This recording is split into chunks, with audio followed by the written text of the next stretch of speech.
No ar, Consulex, direito ao alcance de todos. E aqui estamos para mais um encontro com você, cidadão do Brasil, que tem interesse pelas questões do direito e da justiça. No programa de hoje, em pauta, o controle da administração pública. A Constituição Federal oferece instrumentos para que a administração pública seja controlada.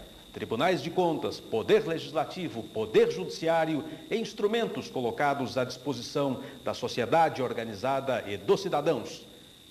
Esses sistemas funcionam? A administração está ou não está sob controle?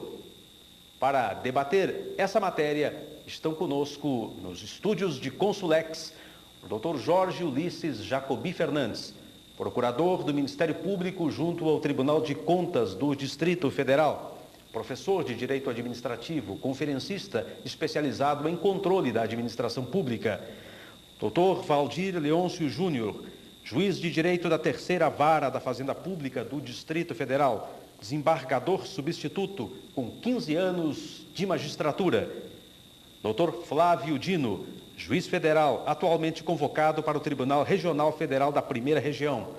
Ele é vice-presidente da Associação dos Juízes Federais do Brasil. Vamos, a princípio, colher a opinião de cada um sobre o funcionamento das instituições às quais estão vinculados. Dr. Jorge Ulisses, os tribunais de contas correspondem à expectativa, cumprem o seu papel, controlam a administração pública? Doutor Léo, a resposta é em termos.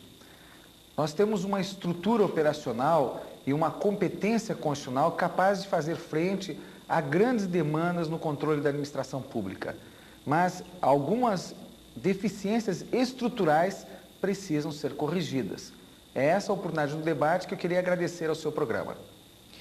Doutor Valdir, e o Poder Judiciário está correspondendo à expectativa no seu papel de provocado pelo cidadão, de provocado pela sociedade organizada, de controlar os eventuais desmandos das autoridades e o descontrole eventual da administração?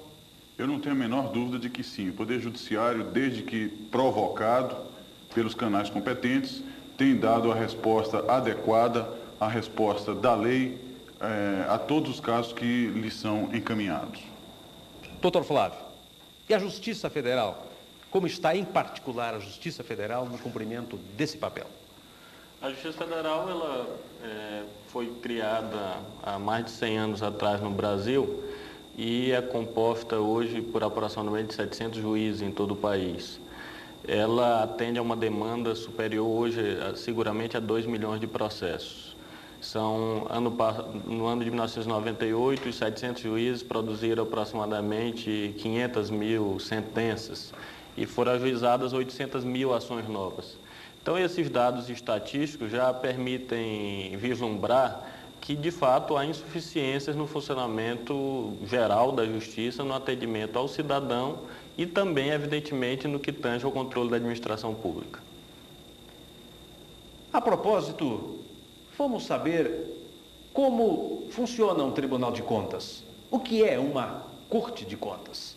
Para nós termos uma ideia, Geisa Duarte tem matéria produzida no Tribunal de Contas do Distrito Federal. Vamos ver. Está na Constituição, seção 9. A fiscalização das contas do governo, do orçamento, dos gastos, é função do Congresso Nacional.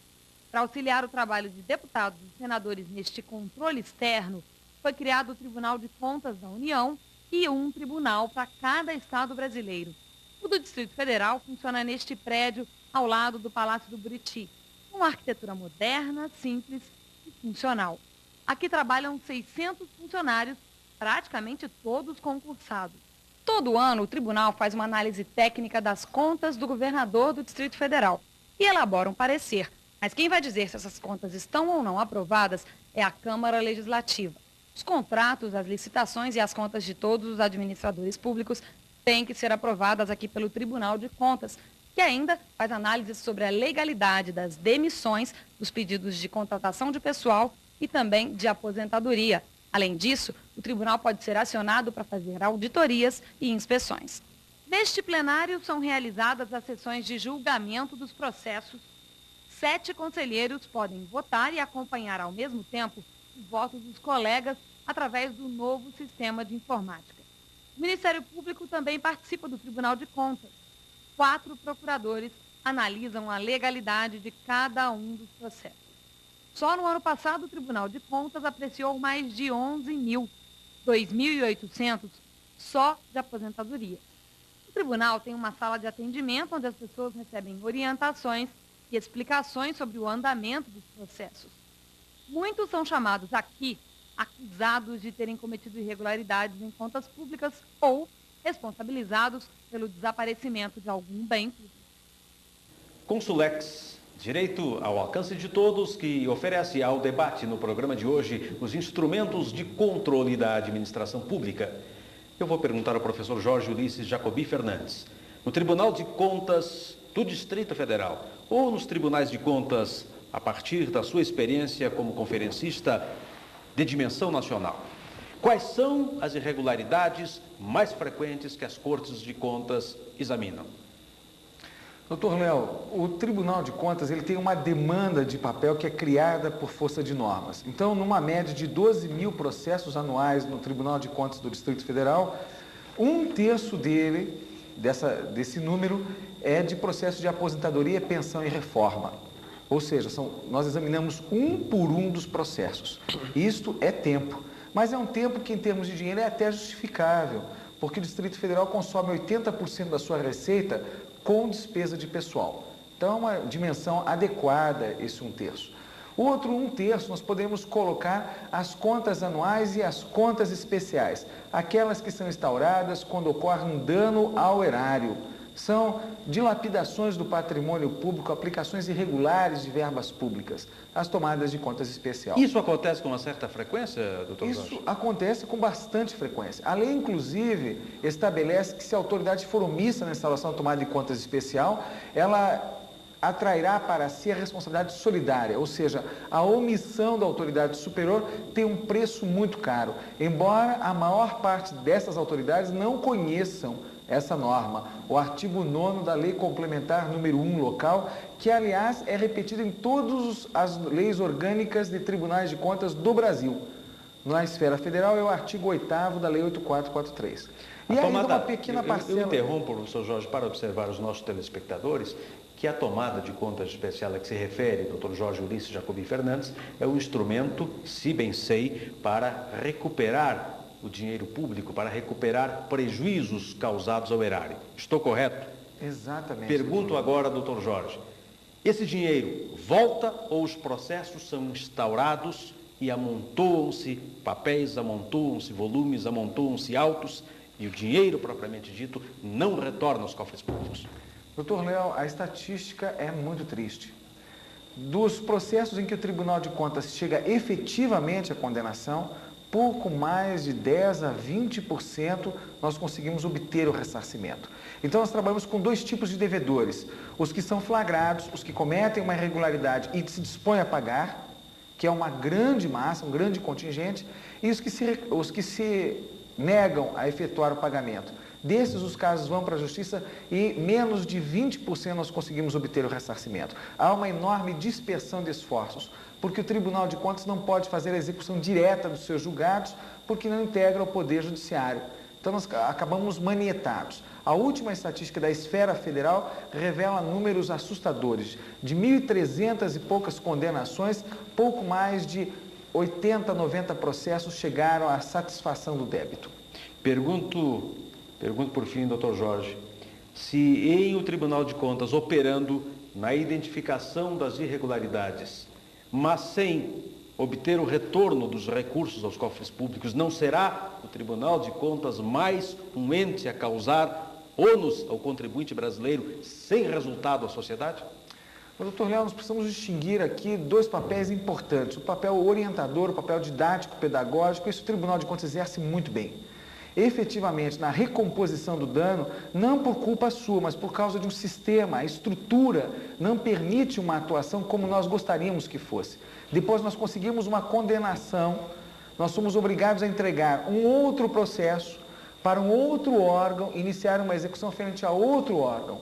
E como o Tribunal de Contas e a sua sistemática de julgamento é pouco conhecida, efetivamente os processos caminham lento. Se levam 3, 4, 5 anos no Tribunal de Contas, acabam levando igual prazo no Poder Judiciário, com todos os recursos, com todas as possibilidades de adiar o julgamento. Isso não é uma culpa do Poder Judiciário nem do Tribunal de Contas, é uma culpa de uma estrutura mal dimensionada, que implica necessariamente em dispersão de esforços e o resultado desse vetor é efetivamente a pouca eficácia. Pergunto ao Dr. Valdir, com a sua experiência em vara de fazenda pública, quais são as irregularidades mais frequentes que passam ao seu cuidado?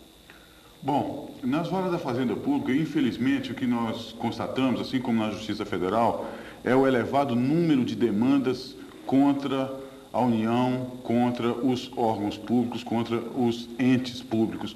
Isso, sobretudo, em razão dessas políticas econômicas, desses planos econômicos, que tem causado insatisfação muito grande nos servidores. Os servidores, então, se veem obrigados a recorrer ao Poder Judiciário para obter aquilo que a lei lhes assegurava e que, por uma opção política, não foi observado no momento da edição de determinadas normas, de determinadas diretrizes governamentais. Na verdade, nós verificamos o manejo de muitas ações ordinárias com esse objetivo, a impetração de muitos mandados de segurança também relacionados a questões administrativas, de servidores públicos, de concursos públicos, de licitações.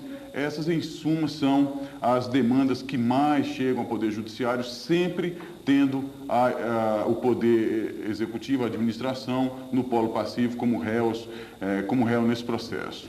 Nós gostaríamos até de ver mais o Poder Executivo, aliás, o Poder Público, a administração pública, como autor nessas ações, mas infelizmente poucos são os casos em que todas essas questões que o Dr. Jorge Ulisses mencionou agora com bastante pertinência, elas acabam chegando ao Poder Judiciário, são raras.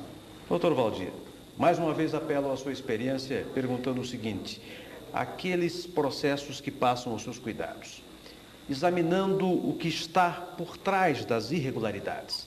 Essas irregularidades decorrem de inexperiência, de desconhecimento da norma, ou até de uma interpretação equivocada da norma, ou o senhor identifica por trás disso a predisposição da autoridade em fraudar, em atentar o sistema jurídico? Bom, eu diria que, na verdade, a visão do político e a visão do juiz não são necessariamente coincidentes. O juiz, como órgão do Poder Judiciário, é encarregado de velar pela legalidade, e mais do que isso, velar pela observância do ordenamento jurídico. Essa é a missão do Poder Judiciário e é para isso que o cidadão o provoca e espera dele uma resposta. Evidentemente, outro posicionamento, outra postura é do administrador, daqueles que estão no Poder Executivo. Eles têm mais uma preocupação política com as suas metas, com as suas opções e do desencontro entre essas metas e a legalidade e ordenamento jurídico, evidentemente, surgem essas questões que os cidadãos levam ao Poder Judiciário e o Poder Judiciário, então, vai recompor o direito que não foi observado. A pergunta agora é o Dr. Flávio Dino, juiz federal. Dr. Flávio, na Justiça Federal, o que mais aparece de irregularidades praticadas por agentes da administração pública? É importante que se diga, como premissa essa resposta, essa pergunta, que a Justiça Federal trata com uma clientela especializada. A Justiça Federal, por força da Constituição, no seu artigo 109, ela julga principalmente as demandas em que são envolvidas a União, suas autarquias, suas empresas públicas e suas fundações. Então, neste âmbito dessa clientela específica, a Justiça Federal, quando provocada pelos entes, pelas pessoas, pelos cidadãos, pelo Ministério Público, ela exerce o controle principalmente sobre duas óticas, que nós poderíamos assim dividir para fins exclusivamente didáticos. Um controle de legalidade de moralidade, seja na seara civil administrativa, nessa subdivisão, quanto também o controle sobre a ótica penal. Nessa esfera civil administrativa, o controle de legalidade, ele se verifica principalmente por intermédio do mandado de segurança. A Justiça Federal, sobretudo aqui em Brasília, nos estados maiores da Federação, julga uma grande quantidade de mandados de segurança em que os funcionários da Administração Pública Federal ou os cidadãos impugnam atos individuais, atos que tenham lesado seus direitos individuais. Sobre a ótica do controle da moralidade, nós temos no ordenamento jurídico brasileiro um grande número de instrumentos para que o Poder Judiciário possa exercer essa missão a contento. Infelizmente, pelo menos um deles, a ação popular, embora instituída há muitas décadas no direito brasileiro, ela não vem sendo utilizada pelos cidadãos com a largueza que seria esperada. Nós temos, na verdade, hoje, em razão dessa insuficiência de exercício da ação popular, nós temos a ação civil pública, sobretudo as propostas pelos diferentes ramos do Ministério Público, como grande instrumento de controle da moralidade no âmbito da administração pública federal, inclusive no que tange às chamadas ações por improbidade administrativa. Paralelamente a esse sistema que nós poderíamos chamar de controle civil administrativo, a Justiça Federal exerce o controle penal no que se refere às irregularidades praticadas por funcionários públicos federais nos seus diferentes escalões. E aqui eu lhe interrompo, doutor Flávio, para lhe perguntar, na esfera criminal, há punições? A sociedade parece que reclama que a aplicação da pena em relação aos crimes contra a administração pública seja eficaz e esteja presente. Há punições e a sociedade não sabe, ou a impunidade tem sido a regra? Como eu assinalei no início, um ramo, um órgão, um ente do Estado que tem apenas 700 agentes em todo o território nacional para julgar uma demanda anual superior a 1 milhão de feitos, ela não pode jamais se esperar que ela exerça com plenitude a sua missão, inclusive nesse campo. É lógico que isso não explica esse justo sentimento de impunidade que a sociedade tem. Os juízes têm a consciência que estão aquém dos reclamos da sociedade nesse terreno. É importante que se distinga que não se trata, evidentemente, de os juízes se preocuparem em atenderem a um apelo que teria um corte populista, uma inspiração populista, de interpretar que só haveria punição quando os infratores fossem para a prisão. Nós temos que distinguir as duas situações na medida em que o que se preconiza... Foi para o Executivo executar essa lei? Eles têm que cumprir as leis deles, atender as pessoas que precisam. Sei lá, eu não sei, eu acho que é isso, eu não entendo nada de política, não. Olha, deveria ser realmente de cuidar do povo, de acompanhar toda a situação do povo e daí partir para leis, criar leis, né, para ajudar. Além de fazer as leis, eles têm alguma outra função? Olha, eu acredito que além das leis, ele tem que vigiar as leis já existentes, o cumprimento das leis, não é? Certo? Acho que seria essa questão, em síntese isso. No próximo bloco, o que o Ministério Público, junto ao Tribunal de Contas, pensa do Poder Judiciário? O que juízes pensam do Tribunal de Contas? Um instante só.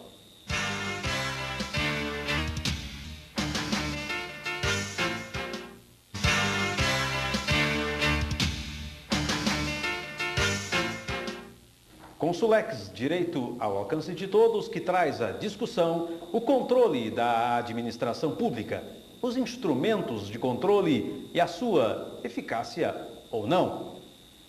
E nesse contexto, os tribunais de contas cumprem realmente o seu papel? O que pensam os juízes? E o Poder Judiciário está cumprindo o seu papel? O que pensa o Ministério Público especializado junto aos tribunais de contas? Eu começo perguntando ao Dr. Jorge Ulisses, integrante do Ministério Público junto ao Tribunal de Contas do Distrito Federal. Como o senhor vê a atuação do Poder Judiciário? Doutor Léo, antes de responder essa pergunta, eu preciso fixar uma outra premissa. A maior parte das ações do próprio Tribunal de Contas, elas são feitas a partir de processos estruturados. O Tribunal de Contas ainda julga processo por processo. Só neste mês nós tivemos 4 bilhões de reais gastos para segurar a estabilidade da nossa moeda. Para resolver o problema da saúde do Brasil, nós só precisamos de 3 bilhões. Esse é um dinheiro, 4 bilhões, que está absolutamente fora de controle. Vergonhosamente fora de controle. Por que está fora de controle? Porque a nossa estrutura ainda é uma estrutura arcaica em termos de Tribunal de Contas. Nós ainda vivenciamos processos estruturados com base em lei. Hoje, um grande ladrão, um grande corrupto é capaz de praticar o seu ato com mouse, transferir o seu dinheiro para a Suíça, ou transferir o dinheiro público para uma conta sua no exterior. E nós não estamos aptos a estabelecer barreiras, controles, mas isso não é privilégio do Brasil. Vários países do mundo reclamam a necessidade de estabelecer um controle sobre recursos financeiros, capital especulativo, inclusive até com o apoio do nosso presidente da República. A mesma ideia está sendo plantada no exterior. E enquanto nós estamos pensando nisso, o dinheiro público está indo embora, porque o que o Banco Central gasta é dinheiro público, sim. Se nós temos essa queixa em relação aos tribunais de contas, a mesma nós podemos fazer em relação ao Poder Judiciário. O Poder Judiciário, ele só atua mediante provocação. E os órgãos que deveriam provocar não estão suficientemente aparelhados. Hoje, um juiz para deliberar, e eu lembro aqui o caso do mega investidor Nagy Narras, que disse que queria não ser julgado por um juiz, mas por um economista. De fato, esse capital especulativo, que é para onde está indo todo o dinheiro público do brasileiro, ele está fora de controle dos tribunais de contas e está fora do controle do Poder Judiciário. Com uma diferença, os tribunais de contas têm atrás de si uma estrutura capaz de se operacionalizar para isso, e o Judiciário não tem. O Judiciário não tem porque quando o juiz precisa de uma decisão, ele recorre necessariamente a um perito, a alguém que é pago pelas partes, e quando é dinheiro público, significa simplesmente que é mal pago pelas partes. O problema do Judiciário, então, é um problema estrutural. O problema do Judiciário é um problema estrutural, o problema dos tribunais de contas é um problema estrutural. A nossa proposta é que deixe de haver essa dispersão de esforços e que o Tribunal de Contas venha a decidir tenha mais validade, que a gente tenha uma estrutura capaz de fazer frente a esses avanços tecnológicos da corrupção ou do descontrole sobre o dinheiro público. É essa a nossa proposta. Doutor Valdir, doutor Flávio, a quem quiser responder, como é que os senhores veem a atuação da instituição Tribunal de Contas? O que nós observamos, o que o doutor Jorge coloca, e o que me parece que está na origem de todos esses problemas é a instituição de canais mais claros de parceria e de colaboração recíproca. As Cortes de Contas normalmente se queixam da atuação do Judiciário, dizendo que não dão efetividade às suas decisões. O que nós consideramos é que, e portanto reclamam, em substituição a esse regime, em que as decisões dos tribunais de contas não são autoexecutáveis, reclamam exatamente a dilatação dos poderes dos tribunais de contas. O que nós do Judiciário percebemos e consideramos que talvez essa não seja a saída mais adequada. Nós temos um sistema secular no Brasil, um sistema de jurisdição única. É o sistema de matriz inglesa, anglo-saxônica. E esse sistema, a nosso ver, diferente do sistema continental europeu, o sistema francês, o sistema português, espanhol, da existência de uma jurisdição administrativa, de um contencioso administrativo, nós consideramos que o primeiro, por nós adotado, ele é o mais adequado para garantir os direitos dos cidadãos. De modo que nós consideramos que a manutenção dos tribunais de contas com os contornos atuais de competências e de poderes não são um problema em si. O problema está na inexistência de canais claros de parceria. E aí dou 2 exemplos que demonstram bem essa dificuldade que, a meu ver, tem que ser solucionada. O Ministério Público pode propor ações civis públicas e tem proposto, pelo menos na esfera federal, com bastante largueza, com bastante generosidade, o que é algo muito positivo hoje no Estado democrático no Brasil. Muitas dessas ações civis públicas, como o Dr. Jorge bem assinalou, envolvem matérias de alta complexidade técnica. Isso leva a algum resultado, doutor? Exatamente disso é que vem a dificuldade de relacionamento a que eu estava fazendo referência. Quando há uma matéria de natureza contábil ou de maior indagação, o natural seria que o judiciário se valesse da estrutura do excelente corpo técnico dos tribunais de contas. E o que acontece sistematicamente na esfera federal? O Tribunal de Contas da União entende que os seus técnicos não podem auxiliar o judiciário. E o Tribunal de Contas da União sistematicamente nega o auxílio de técnicos, ainda que requisitados pelos juízes federais, com amparo numa lei federal, que é a Lei 9.034. O Tribunal de Contas da União entende que o seu corpo técnico pode trabalhar exclusivamente para ele mesmo. Não há um sistema de colaboração? Não há colaboração, embora a Lei 9.034 diga expressamente que o Judiciário pode requisitar dos órgãos da administração pública. E aí, no sentido lato, nós incluímos os tribunais de contas o apoio de pessoal para exatamente assegurar que isso que você reclama, que a sociedade reclama com razão, seja atingido, que é o resultado prático. Ao mesmo tempo, disse que o Judiciário não executa adequadamente as decisões dos tribunais de contas. Ora, quando o Tribunal de Contas da União decide imputar a responsabilidade pecuniária ao cidadão, o procedimento de cobrança é conduzido pela União. E o que nós vemos? Entre a data em que se praticou a improbidade e a data do ajustamento da execução, decorrem 5, 6, 7 anos, o que dificulta o processo judicial, o processo executivo, a execução, desde a sua origem, porque dificulta a realização da citação, porque o cidadão mudou de endereço nesse espaço de tempo em que o processo estava tramitando na Corte de Contas. Dificulta a realização da penhora, que é o ato fundamental para a posterior satisfação do crédito, porque os bens já foram dissipados ao longo do tempo. Isso, na minha experiência judicante no primeiro grau, vi acontecer com muita frequência, sobretudo em relação a ex-prefeitos municipais. O sistema, então, é completamente falho, ineficiente, doutor? Exatamente nessa ausência de canais mais estreitos de colaboração entre a Corte de Contas e o Judiciário. E isso não se resolve mudando a competência da Corte de Contas. O meu receio é, você entendendo que as Cortes de Contas têm que ser uma instância definitiva, no sentido de que insuscetível de controle jurisdicional, além de você enfraquecer as garantias do cidadão, você não consiga resolver o fundamental, que é atingir o resultado prático, que é o ressarcimento ao erário. Eu queria trazer aqui a reflexão, um aspecto que me parece importante. Nós estamos falando de jurisdição única num modelo que tem mais de 100 anos. Será que ele é um modelo adequado à nossa estrutura? Por exemplo, eu me refiro aqui ao Tribunal de Contas de Portugal, onde estive sob os auspícios do SEBRAD, e lá o Tribunal de Contas lá integra o Poder Judiciário. Então, a ideia de nós pertencemos a um sistema de jurisdição única, isso tem engessado a administração pública. Quando a Constituição assegura que a lei não excluirá da apreciação do Poder Judiciário lesão ou ameaça de lesão a direito, ela estabelece uma norma programática para a lei, mas a própria Constituição excluiu. A Constituição excluiu quando determinou que o julgamento das contas é privativo do Tribunal de Contas, lá no artigo 71. Ela excluiu o processo de impeachment. Então, nós temos um sistema de jurisdição única em termos, e me parece indispensável que a gente faça uma evolução disso, porque o modelo de 100 anos, há 100 anos atrás, a gente não transferia dinheiro de conta bancária com mouse.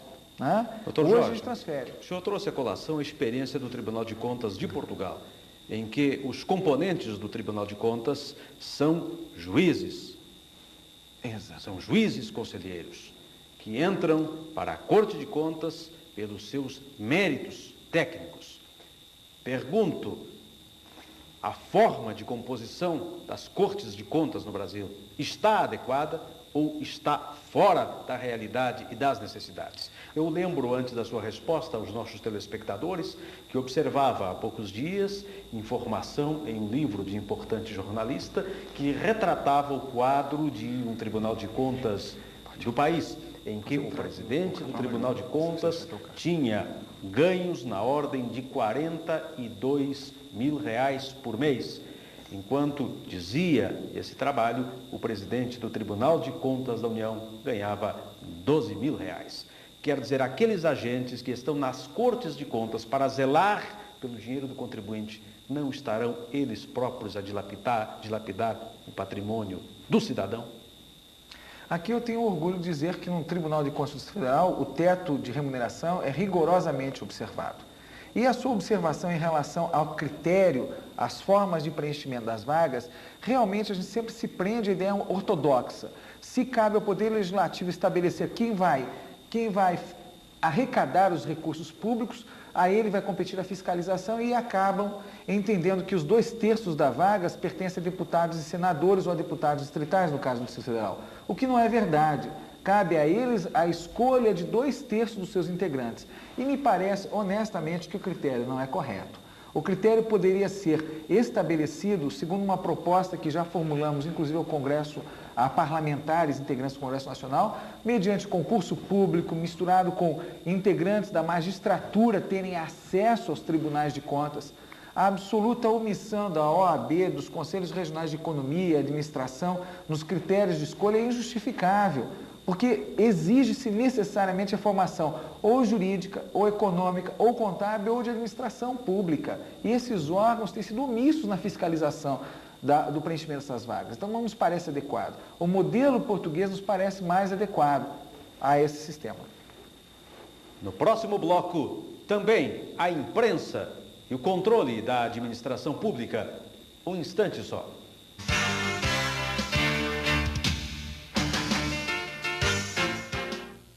Saúde e Companhia com Agnello Queiroz. Todos os domingos, a partir das 18 horas. Reapresentação, terça-feira, às 7h30 da manhã. Não perca!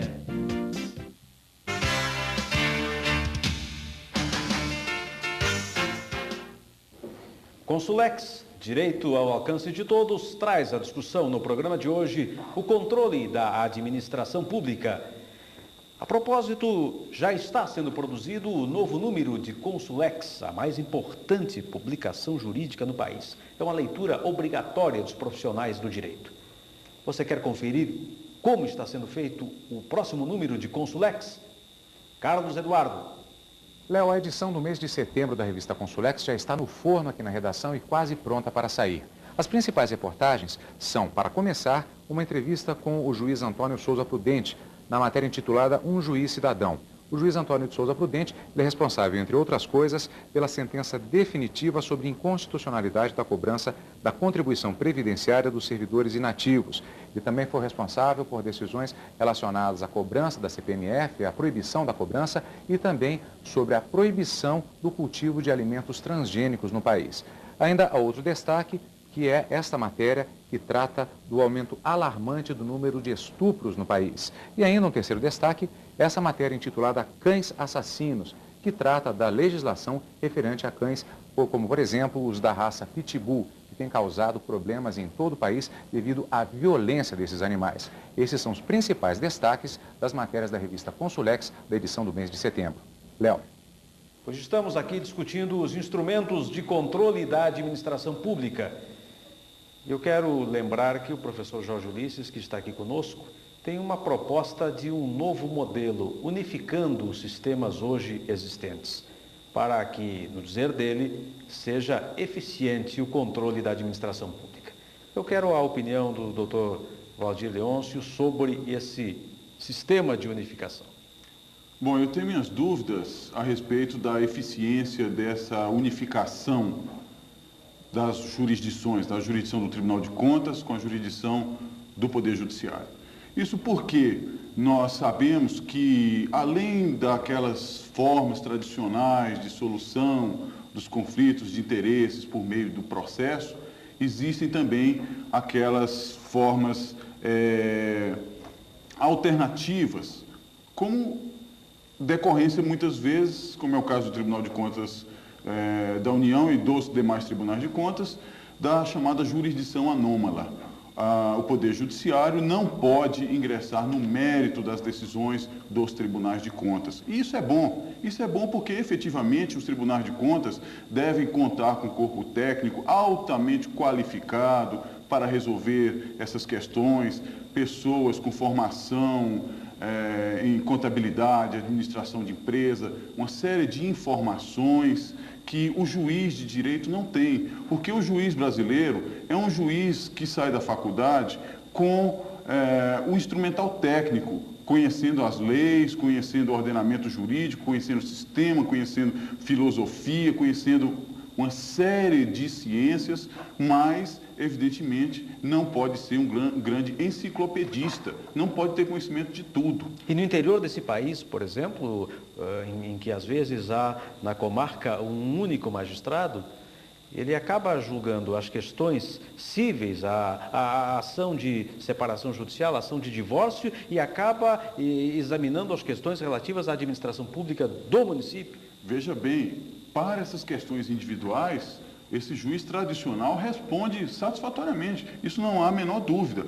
Agora, em se tratando de questões de alta responsabilidade, de alta indagação, como essas postas pelo professor Jorge Ulisses e pelo Dr. Léo, aí o Poder Judiciário, nessa condição, iria ficar realmente na mão de um terceiro, na mão de um perito.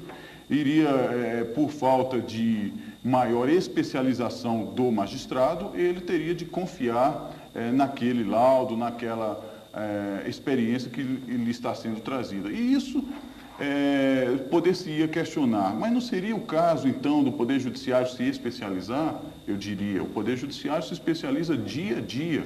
Doutor Valdir, Portugal tem a experiência dos tribunais administrativos. Essa experiência seria interessante para o país? Olha, eu já estive em Portugal fazendo um estágio na Escola Judicial Portuguesa. E o sistema judicial português, em alguma coisa, em algumas circunstâncias, ele é semelhante ao nosso. Nós temos o juiz de direito da Vara da Fazenda Pública. Em Portugal, há os juízes de direito que cuidam dos feitos da Fazenda Pública, com outra denominação, mas também com a mesma atribuição. Há, no entanto, em se tratando de segunda instância, os tribunais administrativos. Isso sim é uma grande vantagem dos tribunais administrativos, eles trazem orientação jurisprudencial a respeito dos temas que os juízes vão aplicar. E, nesse ponto, os grandes tribunais administrativos do Brasil têm sido justamente o Superior Tribunal de Justiça, o Supremo Tribunal Federal e, em alguns estados, as turmas especializadas em direito administrativo. No Distrito Federal, nós não temos. Aliás, eu já tive a oportunidade até de sugerir a especialização no âmbito do Distrito Federal de uma turma ou duas turmas em direito público, para, com isso, traçar umas diretrizes para aqueles que atuam na área administrativa. Doutor Valdir e doutor Flávio, senhores que atuam em vara de fazenda pública e na Justiça Federal, pergunto o seguinte: a partir de alguém dizer, de alguém comentar que o juiz de fazenda pública e que o juiz federal estão eles se transformando em cobradores de impostos, os senhores aceitam essa provocação?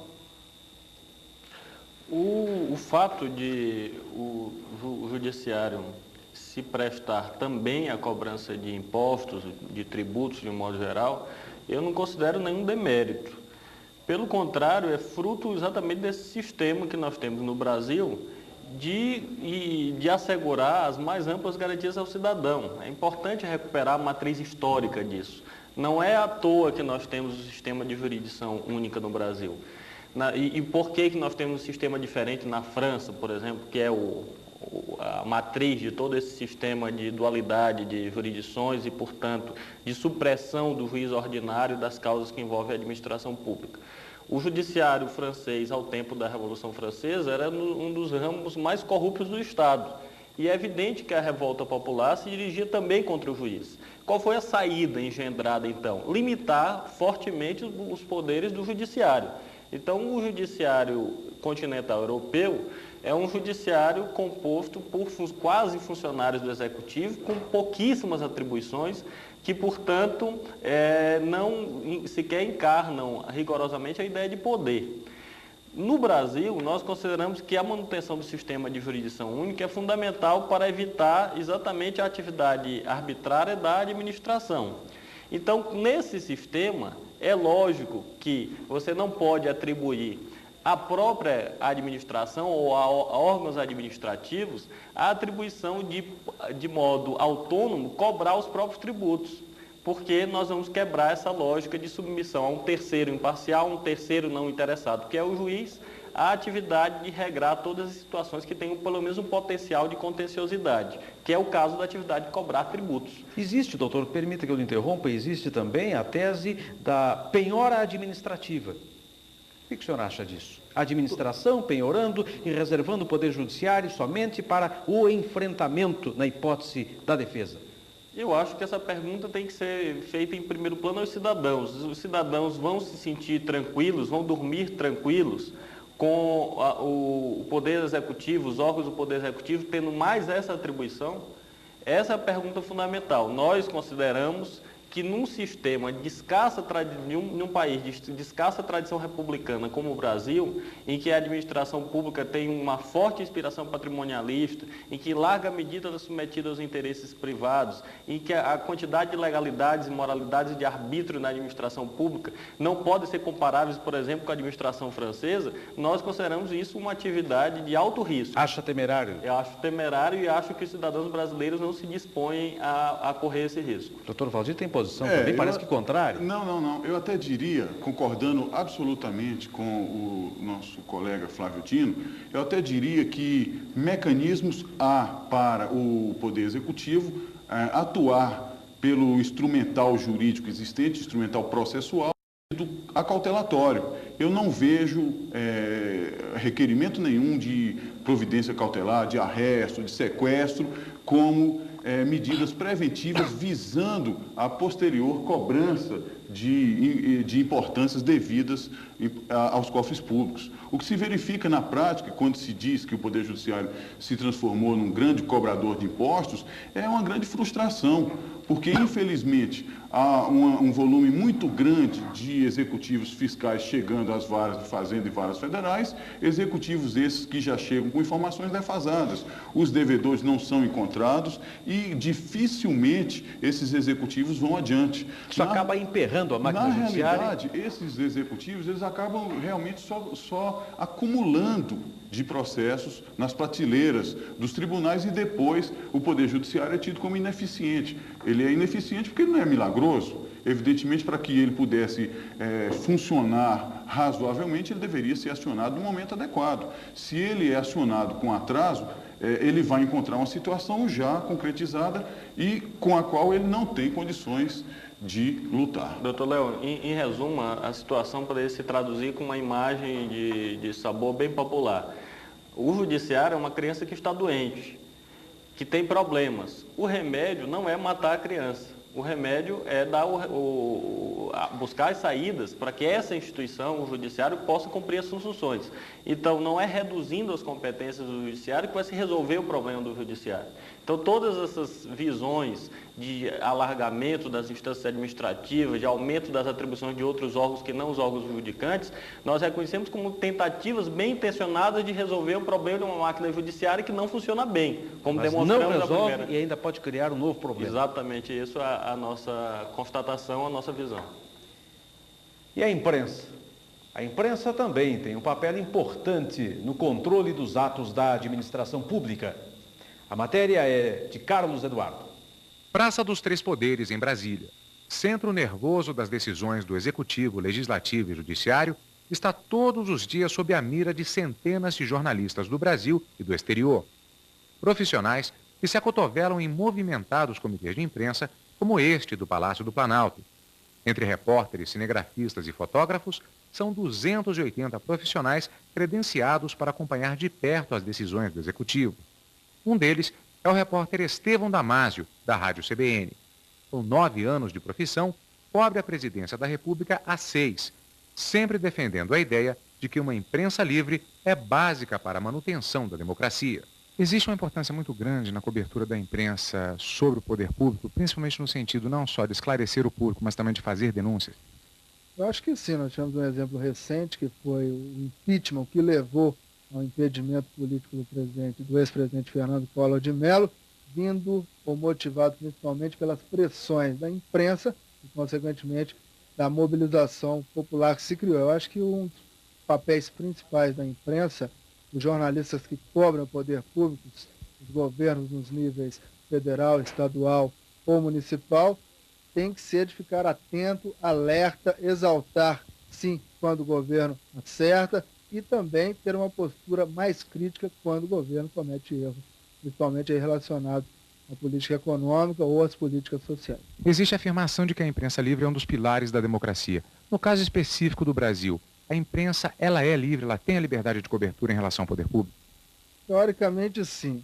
Existem vários interesses comerciais por trás das empresas jornalistas, elas têm que faturar com anúncios, com publicidade. Muitas vezes é difícil para o dono do jornal, da rádio ou da televisão conciliar a matéria jornalística com um potencial, um cliente em potencial para o futuro. Mas eu creio que a imprensa brasileira é uma das que tem melhores condições de trabalho, não sofre grandes repressões. Então eu creio que realmente, como você bem frisou, a imprensa livre é um dos pilares do processo democrático, não só aqui no Brasil, como nos principais países do mundo. Nós estamos vendo recentemente, estamos acompanhando a tentativa de se consolidar a democracia no Timor-Leste, um novo país que está surgindo aí, e o papel da imprensa nesse caso é fundamental. Se a imprensa não estivesse lá, o mundo não poderia acompanhar as atrocidades que estão sendo cometidas pelas guerrilhas da Indonésia. Dizendo, em tempos de globalização, isso se torna mais forte ainda. Muito mais forte. Há 40 anos atrás, as ditaduras, seja de esquerda, seja de direita, elas faziam o que bem entendiam. Hoje, um fuzilamento, por exemplo, num país com uma cultura mais atrasada em relação à nossa, se a CNN, por exemplo, estiver plugada, montar um link com satélite, todo mundo vai poder acompanhar essa atrocidade, consequentemente o nível de pressão sobre a autoridade. Nós temos, de novo, um exemplo recente, a guerra da Iugoslávia, a pressão em cima para muitos, ditador Slobodan Milosevic, foi vinda muito em função da cobertura de empresas como a CNN. E como é que se vê o papel da imprensa nesse controle da administração pública? Dr. Jorge Ulisses, Dr. Valdir e Dr. Flávio, os senhores têm alguma posição sobre a atuação da imprensa? Dr. Léo, efetivamente, no âmbito do Tribunal de Contas Federal, além da iniciativa dos próprios inspetores em buscarem notícias nos jornais, o próprio Ministério Público também o faz. Nós temos várias representações que foram iniciadas a partir de notícias publicadas na imprensa local. E a imprensa local tem colaborado com os órgãos de controle. O que é lamentável é que nas vezes que nós conseguimos condenar alguém, a imprensa não dá espaço para demonstrar a condenação, o que acaba auxiliando a ideia da impunidade na administração pública. E para fechar a nossa posição, só gostaria de observar o seguinte: a nossa proposta em relação ao Tribunal de Contas não é tirar fatia do Judiciário, ao contrário, é colocar ele no âmbito do Judiciário, para que o Poder Judiciário fique cada vez mais forte. Eu tenho certeza que nenhum juiz gosta de condenar um cidadão ou retirar no cidadão bens dele para pagar impostos, quando sabe que no Brasil metade do dinheiro público está indo para a mão de banqueiros, está enfatizando um processo de concentração de renda sobre o qual o juiz não pode falar nada. Então nós queremos que o juiz tenha esse poder também sobre o controle das receitas e o controle das despesas públicas nas mais latas acepções desses termos. É esse o nosso verdadeiro propósito, é fortalecer os tribunais de contas, fortalecer o Poder Judiciário e enfraquecer os corruptos e desonestos. Os senhores do Poder Judiciário têm alguma posição em relação ao trabalho da imprensa? Primeiramente, gostaria de dizer que nós não nos opomos a essa ideia de fortalecimento do Poder Judiciário com a incorporação de outras instituições. Agora, nós vemos com reserva a ideia de que isso decorre do fato de o Judiciário não ser a instância adequada para a solução desse tipo de demanda, de conflito, de litígio ou de matéria. O fortalecimento do Judiciário pode advir por vários mecanismos, entre os quais esse.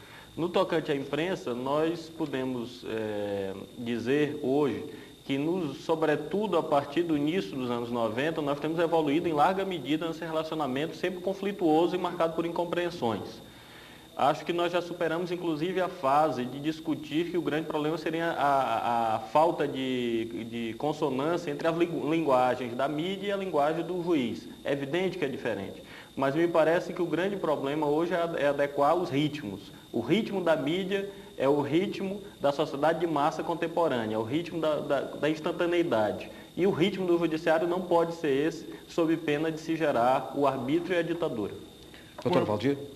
Eu gostaria de dizer que tudo é uma questão de especialização.